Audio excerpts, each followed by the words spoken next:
سلام እግዚአብሔር አምላክ ምስኩላትኩም ይኹን ከመይ ትኾኑ አደራ ዘመልእኽቲ ከይስምዓኹም ከይተሓልፍዋ ሎሚ ድማ ከም ፍቓድ እግዚአብሔር አምላኽና መልሲ ንሕቶታትኩም ዝብል ሻድሻይ ብሕፅር ዝበለ ክንምልስ ኢና።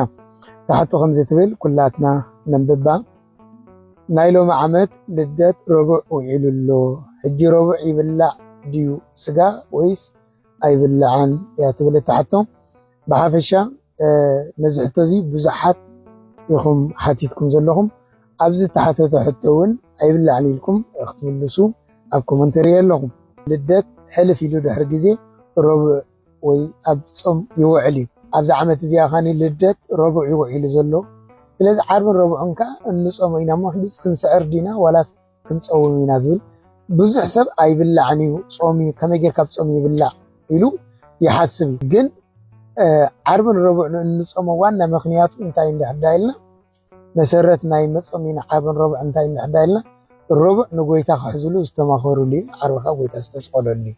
ነዚ ምክንያት ጌርና ኢና እንፆሙ። እንታይ ደኣ እዚ እንድሕዳ ምክንያት ኮይኑ ረቡዕኻ መን እዩ ተወሊዱ እንድሕዳይልና እዚ ክሕዝዎ ዝተማኸሩሉ ጎይታ ዝሰቀልዎ ጎይታ መድሃኒ ዓለም ኢየሱስ ክርስቶስ ዝተወለደሉ ዕለት እዩ።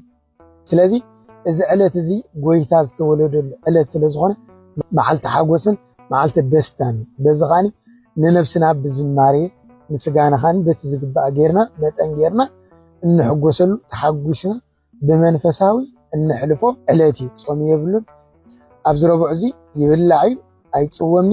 እቶም ንቅዳሴ እትሳተፉ ክትቅበሉ እትደልዩ ግን ጥልቀት ዝበሃል ኣሎ። ጠሊቅኩም ደቂ ከምዚ ናይ ኣብይ ፆም ማለት እዩ ቅዳሴ ክትሳተፉን ቅዱስ ቁርባን ክትቅበሉን ይግባእ። ካብኡ ዝተረፈ ግን ልደት ረቡዕ ውዒሉሎ ረቡዕ ኻኒ ይብላዕ ይሰዓር እዩ ኣይፅወምኒ ይብላዕ እዩ እቲ መልሲ ብሕፅር ዝበለ ማለት እዩ። ስለዚ እግዚአብሔር አምላኽና ፆምና ፆመ ስሬት ፆመ በረኸት ገይሩ ብሰላም ናብ ብርሃነ ልደት ከብፅሓና ናብ ሰናይ ቅዱስ ፍቓድ ይኹነልና። ብዙሓት ዘይፈልጡ ክህልው ስለ ዝኽእሉ ብዙሓት እውን ስለ ዝሓቱ እዚ መልእኽቲ ሸር ግበርሎም። ፈለው ላይክ ምግባር ኣይትረስዑ። ይኸኒየለን።